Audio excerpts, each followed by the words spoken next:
가수나 배우 같은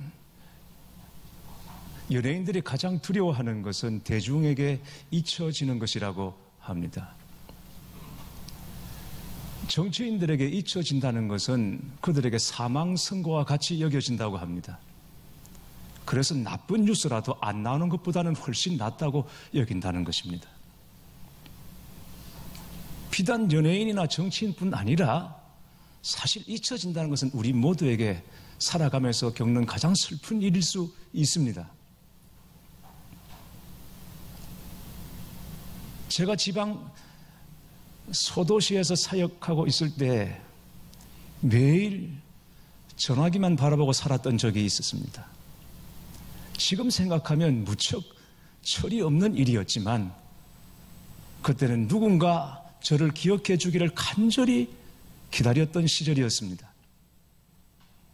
아마 여러분도 그럴 것입니다. 우리는 모두 주변 사람들로부터, 그리고 꼭 가깝지 않는다 해도 누군가로부터 잊혀지는 것을 슬퍼하고 힘들어합니다. 요셉이 바로의 술 맡은 관원장, 떡 굽는 관원장의 꿈을 풀어준 지가 2년이 지났습니다. 이 2년이라는 세월은 요셉에게 있어서 그 어느 때보다도 힘들고 어려운 시기였을 것입니다. 간절히 기대했던 것이 이루어지지 않을 때 찾아오는 고통은 그만큼 더 힘들고 괴롭기 때문입니다. 요셉은 술 맡은 관원장의 꿈을 풀어주고 난 다음에 그가 풀려나가는 모습을 보면서 이제 곧 자기도 뒤따라 나갈 줄 알았습니다. 바로에게 자기의 억울한 사정을 신원해 주어서 바로가 사면해 주고 그리고 가족의 품으로 돌아갈 수 있을 것이라 여겼던 것입니다. 그러나 술 맡은 관원장은 감옥에서 나오자마자 요셉을 까맣게 잊어버렸습니다. 사실 요셉 같은 사람을 그렇게 기억할 필요가 없는 거죠. 뭐 그리 중요하겠습니까? 그저 감옥에서 만났고 자신의 꿈을 해석해 준 그런 정도일 뿐이죠. 당시에는 고마웠겠지만 그러나 시간이 지나면서 잊어버렸습니다. 여러분 아셔야 합니다. 이게 세상입니다. 이게 사람들입니다. 가끔 우리 성도들을 뵈면 남들이 어떻게 생각할까? 남들이 나를 어떻게 볼까? 그런 이목들, 눈들, 이것 때문에 이렇고 저렇고 그런 말씀들을 하시는데 제가 그럴 때마다 저를 포함해서 그렇게 말씀드립니다. 남들은 나를 그렇게까지 알뜰하게 생각 안 합니다. 그렇게 깊이 생각 안 합니다. 그러니까 그 마음을 내려놓으십시오. 내가 나를 생각하는 것처럼 남들이 나를 그렇게까지 깊이 잠도 안 자고 그렇게 생각 안 하니까 너무 남을 의식하지 마시라고. 여러분 그렇습니다. 세상이 그렇습니다. 그러므로 우리는 세상에 대하여 사람들에 대하여 너무 많은 것을 기대하지 않는 것이 좋습니다. 세상에 대하여 너무 많은 것을, 사람들에 대하여 너무 많은 것을 기대하고 살면 나중에 반드시 아픔이 옵니다. 상처가 오는 것입니다. 생각해 보십시오. 만일 여러분을 아무도 기억해 주는 사람이 없는 상태로 한 2년을 여러분이 지낸다고 생각해 보십시오. 찾지도 않습니다. 전화조차 없습니다. 그냥 잊혀진 존재로 그렇게 살아갑니다. 정말 어려울 것입니다. 더구나 요셉은 감옥에 갇혀 있습니다. 누가 면회도 못 옵니다. 누가 면회를 옵니까? 형들이 자신들의 잘못을 뉘우치고 면회 올까? 그럴 위인들이 아닙니다. 아버지는 아들이 이미 죽은 아들로 여기고 있기 때문에 아무도 찾아올 수 없습니다. 정말 홀로 있어야 했던 시간들이었습니다. 희망이 안 보이고 미래도 보이지 않습니다. 그런데 마침내 하나님의 시간이 되어서 하나님이 움직이기 시작합니다. 하나님이 하신 일이 무엇입니까? 바로의 꿈에 개입하신 것입니다. 어느 날 바로가 꿈을 꾸었습니다. 바로의 꿈은 두 가지였습니다. 첫 번째는 나일 강가에서 아름답고 살진 7 암소가 올라와서 갈밭에서 풀을 뜯고 있었습니다. 그런데 뒤이어서 흉하고 파리한 7 암소가 올라와서 그 살찌고 아름다운 암소를 잡아먹어 버렸습니다. 이 암소 꿈이라는 것이 의미심장하거든요. 지금 힌두교인들은 소를 신성하게 여기지 않습니까? 그런데 힌두교도뿐 아닙니다. 옛날부터 고래로부터 소는 사람들에게 아주 신성한 존재로 여겨졌고 때로는 숭배까지 했습니다. 애굽 사람들이 믿는 신 중에 이시스라는 신이 있습니다. 이게 암소입니다. 그래서 거기 영향을 받아서 이스라엘 백성들이 출애굽할 때 광야에서 송아지를 만든 것입니다. 금부치를 가지고. 나일강은 애굽 사람들에게 생명의 근원이었고 풍요와 그리고 다산을 상징하는, 그들에게 형통을 상징하는 강이었습니다. 그런데 바로 거기에서 이런 끔찍한 일이 일어났으니 바로가 얼마나 놀랐겠습니까? 잠에서 벌떡 깨었습니다. 그러다가 다시 잠이 들었는데 또 꿈을 꾸었습니다. 이번에는 한 줄기에 무성하고 충실한 7 이삭이 나왔습니다. 그리고 뒤이어서 가늘고 바람에 마른 7 이삭이 나와서 앞에 무성하고 충실한 7 이삭을 먹어버리는 꿈이었습니다. 이 연속된 꿈을 꾸고 바로는 번민이 되어 이젠 더 이상 잠을 잘 수가 없었습니다. 아침이 되어서 애굽의 점술가들과 현인들을 불러서 자기의 꿈을 말한 다음에 해석해보라 했습니다. 아무도 해석을 못 해냅니다. 흔히 꿈보다 해몽이라는 말이 있지 않습니까? 꿈이라는 게 수학 공식처럼 딱 답이 있는 게 아니거든요. 해몽이 그냥 그거 좋은 꿈일 것 같다, 그건 좀 조심해야 되겠다, 이런 식으로 말해버리면 되는 겁니다. 이게 수학 공식이 아니니까 반드시 정답이 있는 게 아닙니다. 그래서 점술가들 또 현인들이 와서 꿈 얘기하면 아무래도 이런 꿈인 것 같습니까? 이런 내용인 것 같습니다. 말해주면 되는 겁니다. 그런데 아무도 말을 못합니다. 해석을 못합니다. 왜 그랬을까?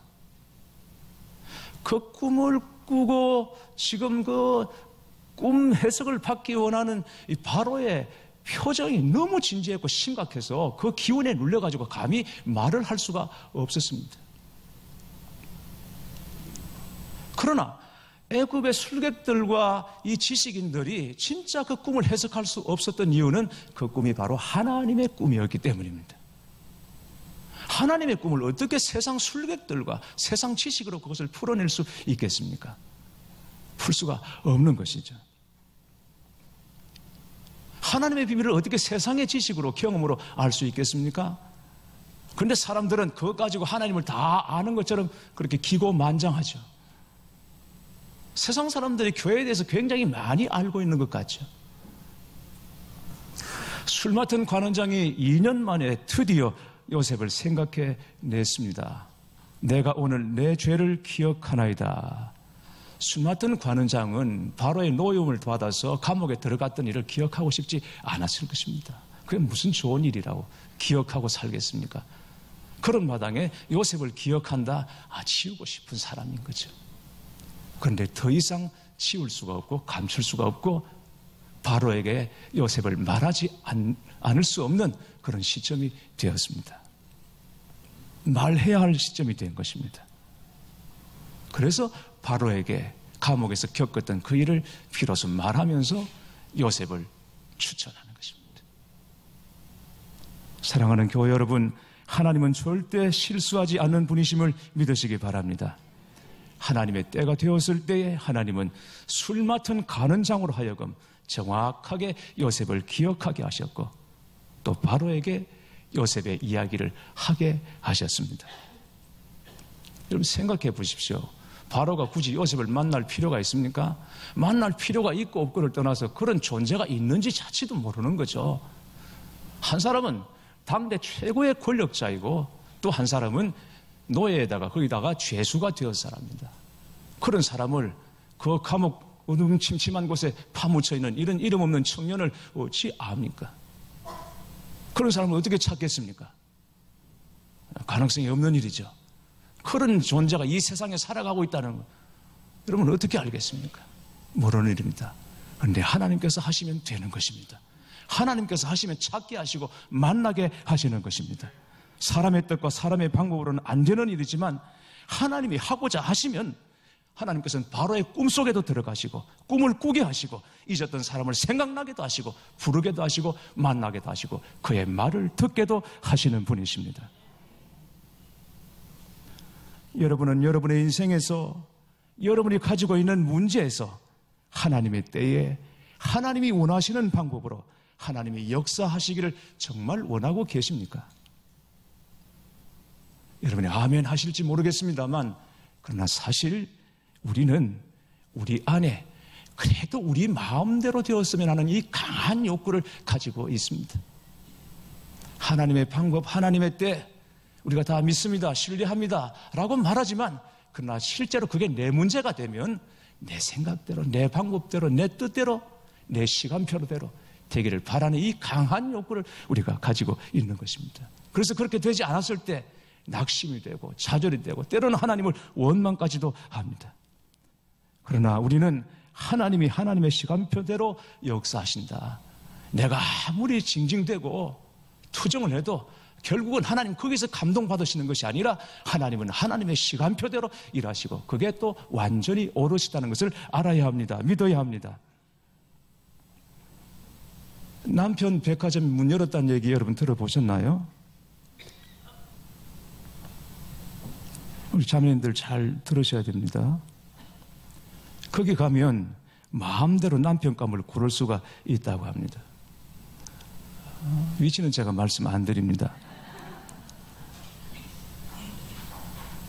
그런데 그 백화점은 이상하게 에스컬레이터가 위로만 올라가지 밑으로 내려오는, 아래로 내려오는 에스컬레이터는 없습니다. 그래서 입구에 이런 문구가 적혀 있었습니다. 이미 지나온 층으로는 다시 내려갈 수 없으니 신중하게 결정하십시오. 어느 날 두 자매가 남편감을 구하기 위해서 그 남편 백화점을 찾았습니다.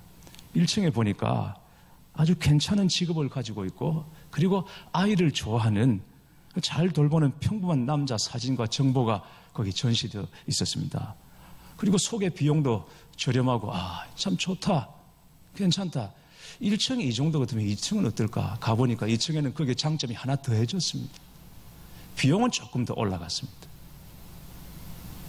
돈도 있고 학벌도 있고 그리고 외모도 괜찮고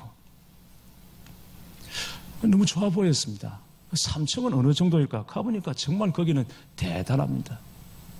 대단합니다. 그래서 너무 좋아서 우리 한 층만 더 올라가 볼까? 거기는 정말 베스트였습니다. 너무너무 좋았습니다. 집안 좋고 학벌 좋고 일도 잘하고. 지난주에 우리 기획위원회 하는데 장로님 한 분이 그러시더군요. 설거지를 그렇게 잘하신다고 장로님께서. 그래서 움직이지 않고 서서 하시는 일은 뭐든지 하시겠다고 그러세요. 그런데 걸레 들고 다니는 거는 못 하시겠다고. 빗자루 들고 다니는 거는 못해도 그 자리에 서서 하는 거는 막 물이 튀겨도 하시겠다고 그러세요. 그런데 4층에 보니까 설거지도 잘하죠. 청소도 잘하죠. 돈도 있죠. 외모 있죠. 학벌 있죠. 집안 좋죠. 너무너무 좋았습니다. 그런데 거기서 멈춰지지를 않는 것입니다. 이 정도면 5층은 들어가. 막 소개병이 얼마가 들어가든 우리 올라가자. 그래서 두 자매가 5층으로 올라갔습니다. 그런데 가자마자 그들은 그 자리에 아연실색하고 주저앉고 말았습니다. 왜냐하면 5층은 텅 비어 있었기 때문입니다. 아직 미혼인 우리 젊은이들에게 짝을 만나는 일은 가장 큰 기도 제목일 수 있습니다. 그래서 어른들의 입장에서, 부모 입장에서는 이 사람 저 사람 부지런히 좀 만나보고 선택의 기회를 많이 가졌으면 하는 바람도 있을 것입니다. 그러나 우리 청년들 중에는 그런 방법이 아니라 하나님께서 예비하신 짝이 있음을 믿고 이삭과 리브가가 만나는 것처럼 순적히 만나게 하실 줄 믿고 하나님의 방법과 하나님의 때와 이 모든 것이 최선임을 믿고 잠잠히 기도하며 기다리는 청년들이 있다면 우리는 그들에게 박수를 쳐주어야 하는 것입니다.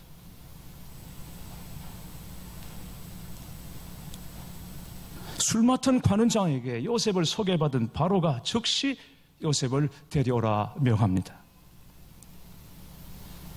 요셉은 갑자기 감옥에서 영문을 알 수 없습니다. 사람들이 막 들어와가지고는 끌어냅니다. 그리고는 수염을 깎으라, 옷을 입으라. 수염 깎고 옷을 갈아입습니다. 옛날에 보디발의 아내가 너무 반할 정도로 아름다웠던 매력 있는 청년으로 변화됐습니다. 그러나 자신은 이게 무슨 영문인지를 모르죠. 알 수 없죠. 그런데 딱 가보니까 그 앞에 여러분 천하의 바로가 있는 것이 아니겠습니까? 당대 최고의 권력자 바로가 있습니다. 그 앞에 비천한 죄수인 요셉이 서 있습니다. 여러분 생각해 보십시오. 얼마나 아름다운 장면입니까? 얼마나 가슴 뛰는 일입니까? 교회 여러분, 여러분에게 말씀드립니다. 우리에게도 이런 날이 올 것입니다. 우리에게도 곧 이렇게 될 날이 있을 것입니다. 어느 날 문득 여러분 앞에 문이 열릴 것입니다. 은혜의 문이 열릴 것입니다. 회복의 문이 열릴 것입니다. 치유의 문이 열릴 것입니다. 모든 오해가 풀려질 것입니다. 때가 되면 하나님께서 다시 우리를 흥왕케 해주실 그날이 올 줄 믿으시기 바랍니다. 바로가 요셉에게 부탁을 합니다. 바로가 요셉에게 이르되 내가 한 꿈을 꾸었으나 그것을 해석하는 자가 없더니 너는 꿈을 들으면 능히 푼다 하더라. 아무도 내 꿈을 해석하지 못한다. 아무도 이 내 답답한 마음을 풀어주지 못한다. 이런 상황에서 술 맡은 관원장이 소개해준 요셉을 보았을 때 그 요셉은 바로에게 한 줄기 빛이었습니다. 희망이었습니다. 바로는 잘 알지도 못하는 이 비천한 히브리 청년, 이 노예, 죄수에게 자기의 이 안타까운 사정을 다 토해냅니다. 토로해내는 것입니다.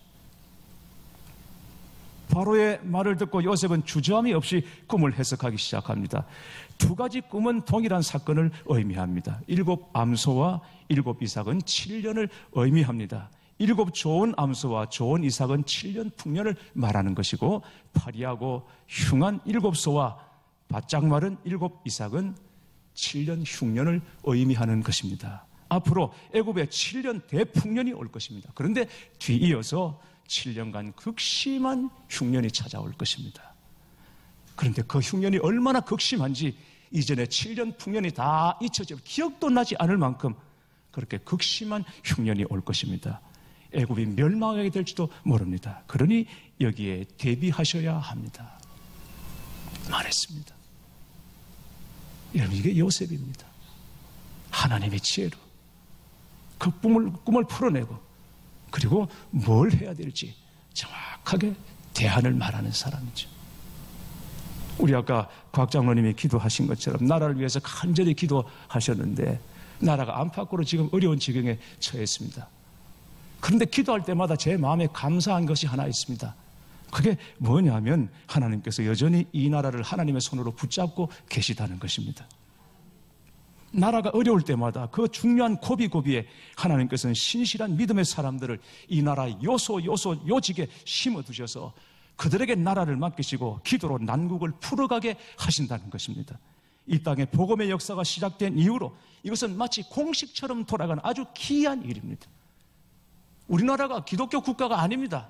그럼에도 불구하고 이상하게 이 일만큼은 이상하게 그렇게 맞아 들어갑니다. 공식처럼 나라가 어려우면 요소의 요직에 믿음의 사람들을 심어 놓으시고 그들로 하여금 그 어려운 상황들을 타개하고 넘어가게 하시더라는 것이죠. 하나님의 간섭하십니다. 세상이 온통 어둠에 덮여도 빛 한 줄기가 들어오면 그 한 줄기 빛이 어둠을 몰아내는 것처럼 교회가 이렇고 성도들이 이렇다 아무리 말해도 그럼에도 불구하고 바알에게 무릎 꿇지 않은 그리스도인들이 있어서 그들이 곳곳에 들어가 있어서 하나님은 그들을 통해서 여전히 이 나라가 소망이 있는 나라가 되게 하실 줄 믿습니다. 그런 사람이 필요하죠. 그 한 사람이 필요합니다. 교회도 그렇고 가정도 그렇고 여러분 지금 소망이 안 보여도 가정 안에 진짜 믿음의 사람 하나 들어가 있으면 가정이 살게 되어 있습니다. 교회도 마찬가지입니다. 진짜 하나님 온전히 믿는 믿음의 사람이 있으면 그 교회가 더딜지라도 언젠가는 다시 살아나게 되어 있고 여러분이 섬기는 모든 공동체가 마찬가지입니다. 하나님은 그 한 사람을 쓰시고 다 살리는 역사가 일어나는 것이죠. 그래서 기도하는 한 사람이 기도하지 않는 한 민족보다 더 강하다는 말이 맞는 얘기입니다. 자, 여러분 16절 말씀을 보십시오. 바로의 부탁에 요셉이 어떻게 대답하는지를 보시기 바랍니다. 너는 꿈을 들으면 능히 푼다 하더라. 그러자 요셉이 뭐라고 대답합니까? 요셉이 바로에게 대답하여 이르되 내가 아니라 하나님께서 바로에게 편안한 대답을 하시리다. 너무 멋있지 않습니까? 정말 멋있습니다, 여러분. 이 대답이 너무 멋있습니다. 그렇습니다, 왕이여. 사람 잘 보셨습니다. 제가 어릴 때부터 꿈 하나는 기가 막히게 해석합니다. 이렇게 하지 않았습니다. 꿈을 누가 해석한다고요? 하나님이 하신다는 것입니다. 내가 하는 것이 아니라 하나님이 하십니다. 하나님이 언제나 자신과 함께 하신다는 것을 요셉이 믿었기 때문입니다. 하나님이 요셉과 함께 하셨다는 것은 요셉 자신도 하나님과 함께 했다는 것입니다. 그 극심한 고난의 때에도 요셉은 하나님이 지금도 나와 함께 하신다 하는 것을 믿었습니다. 한순간도 그것을 놓치지 않았습니다. 요셉이 당한 고난이 얼마나 극심한 것이었는지 시편 105편 18절에 보면 이렇게 말씀하고 있습니다. 그의 발은 착고를 차고 그의 몸은 쇠사슬에 매였으니, 감옥에 들어가 있는 것으로 끝이 아니었고 들어가 있는 중에 발에 착고를 차고 몸은 쇠사슬에 매여 있는 상태였습니다. 그런 극심한 고난 가운데 있었습니다. 그럼에도 불구하고 그 고난의 시간에도 불구하고 요셉은 하나님이 나와 함께 하신다. 형통할 때는 하나님이 나와 함께 하시고 불통할 때, 고난의 때는 하나님이 나를 떠나신 것이 아니라 그때나 지금이나 여전히 하나님은 나와 함께 하신다. 이걸 믿었습니다. 그래서 네가 꿈을 잘 푼다더라 천만에 내가 하는 것이 아니라 나와 함께 하시는 하나님이 하실 것입니다 라고 고백한 것입니다. 내가 아닙니다, 하나님입니다. 그런 말씀 하지 마십시오. 겸손하게 자기를 낮추고 하나님을 높였던 것입니다. 내가 아니라, 이 말은 비천한 죄수가 왕 앞에 할 수 있는 말이 아닙니다. 그런 말을 어떻게 합니까? 그래도 당당하게 말했습니다. 아닙니다, 제가 아닙니다. 제 안에 계신 저와 함께 하시는 하나님이 당신의 꿈을 풀어주실 것입니다. 그는 하나님을 의지하는 사람이었습니다. 여러분, 요셉이 위대한 것이 아닙니다. 요셉이 자꾸 얘기한다고 해서 그를 위대하게 보는 것이 아니라 요셉과 함께 하시는 하나님이 위대하신 하나님인 것을 우리가 기억해야 합니다. 그 하나님을 우리가 믿어야 합니다. 어느 성도님이 믿지 않는 집에 시집을 갔더니 시어머니가 틈만 나면 절에 가자고 그렇게 성화를 하더랍니다. 집안 모든 행사도 다 절에서 치릅니다. 교회 말은 감히 입 밖에도 꺼내지 못하게 하고 성경을 그냥 눈에 보이는 대로 집어 던지고, 그럼에도 몰래 말씀을 읽으며 붙잡고 살았습니다. 그런데 자꾸 그런 일을 당하다 보니까 이 시어머니의 성화를 받으면서 마음에 갈등이 생기는 것입니다. 내가 이렇게까지 믿어야 되나? 이 가정의 평화를 위해서 그냥 어머니와 함께 절에서 발을 들여놔야 되나? 시어머니 돌아가실 때까지만이라도 내가 불교 신자로 잠깐 살아야 하나? 이런 생각이 들어서 하나님께 답답한 마음에 물었습니다. 하나님, 정말 어떻게 해야 되겠습니까? 그랬을 때에 하나님께서 세미한 음성으로 말씀하셨습니다. 너 나 사랑하니? 나는 마음 다해 너를 끝까지 사랑한단다. 그렇구나. 내가 주님보다 시어머니를 더 두려워하고 있구나. 그렇게 깨달았습니다. 주님께 묻고 자기 마음을 쏟아내고 나니까 그동안 이 혼란스러웠던 마음에 정리가 되고 평안함과 담대함이 생겼습니다. 어머니, 저 잠깐 보세요. 어머니께 드릴 말씀이 있어요. 그리고는 어머니를 모셨습니다. 어머니, 저 드릴 말씀이 있어요. 저는 예수님 한 분이면 돼요. 그랬습니다. 어머니, 저는 예수님 한 분이면 돼요. 근데 여러분, 그 뒤로부터 어머니가 일절 절에 가자 얘기를 안 하시더라는 것입니다. 교회 여러분, 그렇습니다. 예수님 한 분이면 되는 것입니다. 우리가 더 뭘 믿고 살아야 합니까? 더 뭘 붙잡아야 하는 것입니까? 예수님 한 분이면 되는 것입니다. 예수님이면 충분한 것입니다. 그러면 주께서 일하시고 주께서 역사하시고 환경까지 바꾸어 내시는 것입니다.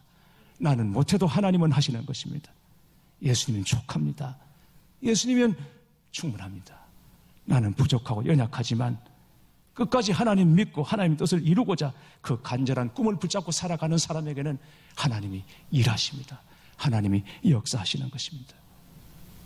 그리고 어느 날 문득 우리 앞에 하나님께서 문을 여실 것입니다. 은혜의 문을 여시고 회복의 문도 여시고 응답의 문도 여시고 치유의 문도 여시고 우리 마음의 소원의 문도 활짝 열어주심으로 우리 모두가 다 주께 영광이 되게 해주실 줄 믿습니다.